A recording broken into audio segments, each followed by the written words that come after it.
नमस्कार दोस्तों, क्या आप जानते हैं कि आज एक डॉलर की कीमत पहली बार 91 रुपये से ज़्यादा हो गया है।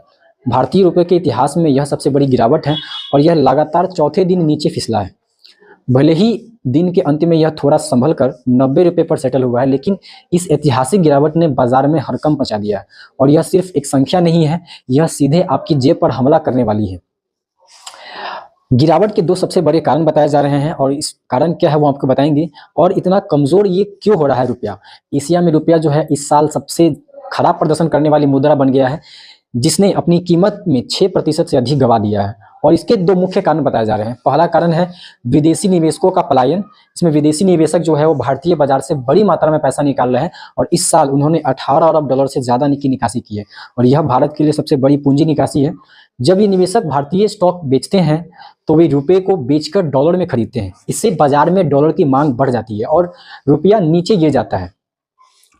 और दूसरा कारण है कि भारत अमेरिका ट्रेड डील का अटकना। भारत अमेरिका के बीच ट्रेड डील था, यानी कि इसमें क्या होता था, अमेरिका क्या किया था, भारतीय वस्तुओं पर 50% तक ऊंची टैरिफ लगा रखा है और डील न होने के कारण भारत कम सामान बेच पाता है और कम डॉलर कमा पाता है। लेकिन भारत को तेल, इलेक्ट्रॉनिक्स और जो फर्टिलाइजर जैसी चीजें हैं उसको आयात करने के लिए डॉलर की सख्त जरूरत है। जब किसी चीज की मांग बहुत ज़्यादा होती है लेकिन उसकी सप्लाई कम हो तो वह महंगी हो जाती है। इसलिए डॉलर मजबूत हो रहा है और रुपया कमज़ोर हो रहा है।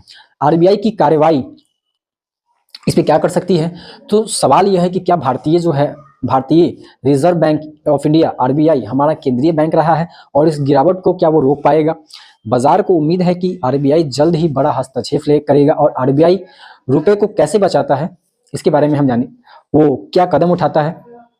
आरबीआई बाजार में अपने पास रखे डॉलर को कैसे बेचता है। डॉलर की सप्लाई बढ़ने से डॉलर का मूल्य नीचे आता है और इससे रुपया मजबूत होता है। पहले भी फरवरी, अक्टूबर और नवंबर में आरबीआई ने बड़े पैमाने पर ऐसा किया था। सरकार क्या रुख लेती है। रुपए की कमजोरी सीधे हमारे जेब पर वार करती है। ईंधन, फ्यूल से लेकर के मोबाइल फोन, लैपटॉप और विदेशों में पढ़ाई तक सब कुछ महंगा हो जाता है। सरकार का क्या रुख है, तो यहाँ तक कि देखिए कि जो वित्त मंत्री निर्मला सीतारमण है उन्होंने संसद में कहा है कि ग्लोबल ग्रोथ जहाँ 3.2% है, वहीं भारत की जीडीपी ग्रोथ पिछले तिमाही में 8.2% रही है। उन्होंने बताया कि भारत सबसे तेजी से बढ़ने वाला प्रमुख अर्थव्यवस्था है और भारत के बुनियादी आधार बहुत मजबूत है। आपसे हमें ये अपील है कि आपको क्या लगता है और इस गिरावट को रोकने के लिए भारत सरकार को तुरंत अमेरिका के साथ ट्रेड डील पर समझौता करना चाहिए या नहीं करना चाहिए, आपको कमेंट में बताना है और वीडियो को लाइक कर अपने दोस्तों के साथ शेयर करना है। धन्यवाद।